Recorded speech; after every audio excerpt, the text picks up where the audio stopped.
नमस्कार प्रिय विद्यार्थियों, मैं शैलेंद्र कुमार आपके अपने online platform expert classes bye Shailendra में आप सभी का हार्दिक स्वागत, अभिनंदन और वंदन करता हूं। आज हम आप सभी के लिए हिंदी में विशेषण की क्लास लेकर आया हूं। तो आइए सीधे लेकर चलता हूं क्लास की ओर बिना टाइम वेस्ट किए हुए। कल की क्लास में हमने क्रिया को देखा था। आज हेडिंग बनाएंगे विशेषण।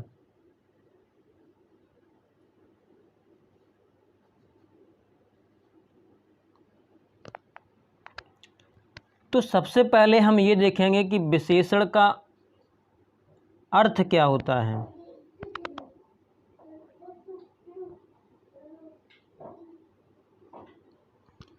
विशेषण का कार्य क्या होता है। विशेषण किसकी विशेषता बताता है।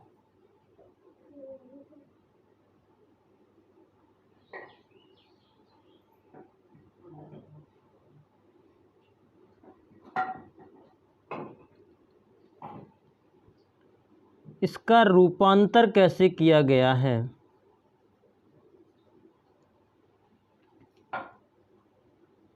किस किस पर इसका प्रभाव पड़ता है और किस किस पर इसका प्रभाव नहीं भी पड़ता है, इसको भी देखेंगे। और इसका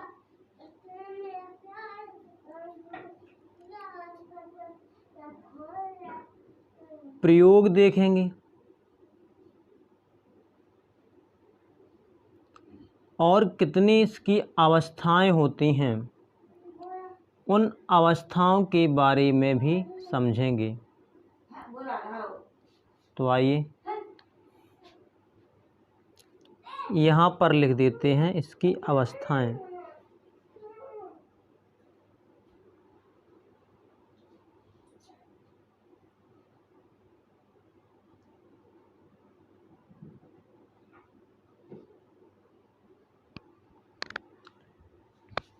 यदि हम बात करें कि विशेषण का अर्थ क्या होता है, तो इसका अर्थ होता है विशेष्य। और विशेष का भी यदि हम विशेष होता है, ठीक है। विशेषण का अर्थ होता है विशेष। और इसकी यदि कार्य की बात करें तो कार्य होता है किसी की भी विशेषता बताना। विशेषता बताना।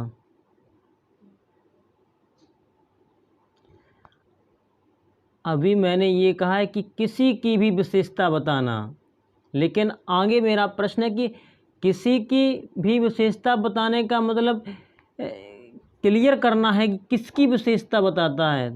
तो यहाँ पर हम लिख रहे हैं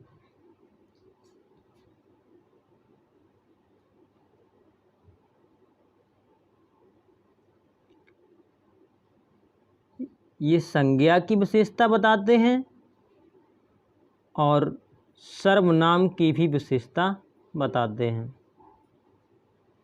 तो संज्ञा और सर्वनाम की विशेषता बताते हैं विशेषण।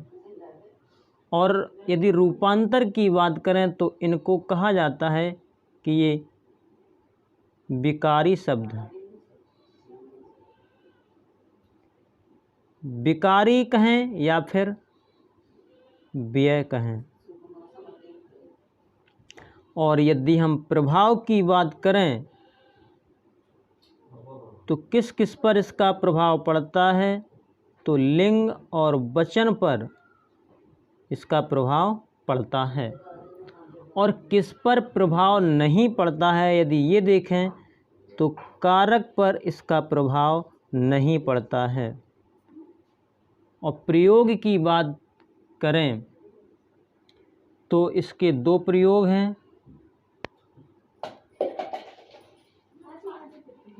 एक है विशेष विशेषण,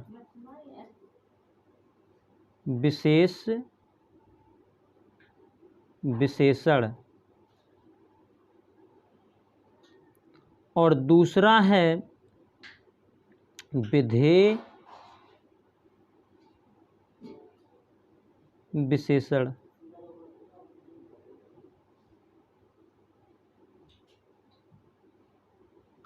विशेष विशेषण और विधेय विशेषण। यदि हम इसकी अवस्थाओं की बात करें, जो अवस्थाएं होती हैं वह होती हैं 3।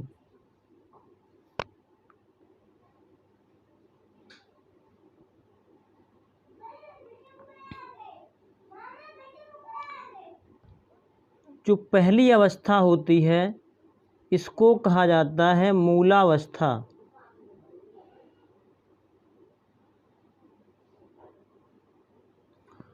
और जो दूसरी अवस्था होती है इसको कहा जाता है उत्तरावस्था, और जो तीसरी अवस्था होती है उसको कहा जाता है उत्तमावस्था, उत्तमावस्था।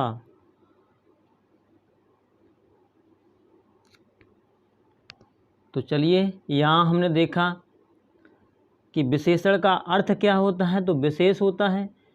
विशेषण का कार्य क्या है, विशेषता बताना। तो किसकी विशेषता बताना प्रश्न बनता है, तो संज्ञा और सर्वनाम की विशेषता बताना। यदि रूपांतर की बात करें तो इनको विकारी या व्यय शब्द कहा जाता है। विशेषण पर किसका किसका प्रभाव पड़ता है, तो लिंग और वचन का प्रभाव पड़ता है। किसका प्रभाव नहीं पड़ता है, तो कारक का प्रभाव विशेषण पर नहीं पड़ता है। प्रयोग की बात करें तो इसके 2 प्रयोग हैं, एक विशेष विशेषण और दूसरा विधेय विशेषण। यदि विशेषण की अवस्थाओं की बात करें कि अवस्थाएं कितनी होती हैं, तो अवस्थाएं 3 होती हैं, मूलावस्था, उत्तरावस्था और उत्तमावस्था। अब हम बात करें प्रकार की। अवस्थाओं के बाद बात करें प्रकार की।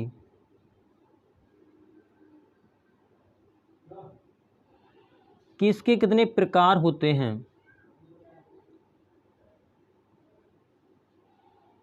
तो विशेषण के जो प्रकार होते हैं वह होते हैं 4। कितनी संख्या है, 4।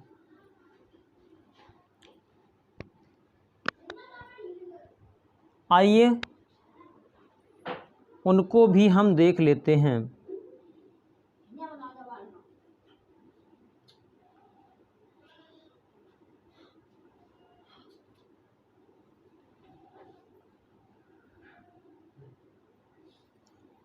यहाँ पर हमने चारों को लिखने की जगह दी है।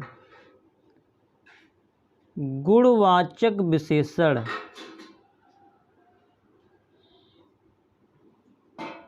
दूसरा है संख्यावाचक विशेषण, तीसरा है परिमाणवाचक विशेषण, और चौथा है सार्वनामिक विशेषण। सार्वनामिक विशेषण।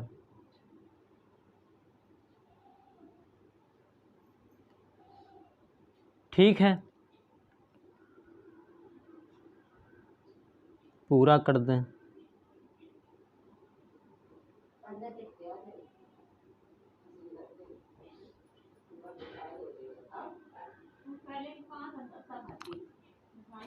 चलिए इनको हम थोड़ा थोड़ा समझेंगे। कल की क्लास में, आज ये क्लास हमें कमेंट बॉक्स में ज़रूर बताएं कि कैसी लगी। क्लास अच्छी लगी हो तो क्लास को अपने मित्रों, अपने दोस्तों में शेयर अवश्य करें। यही मेरी आपसे रिक्वेस्ट है। तो चलिए ये क्लास आज यहीं पर रोक रहे हैं, कल फिर मिलेंगे एक नेक्स्ट वीडियो के साथ। तब तक के लिए जय हिंद।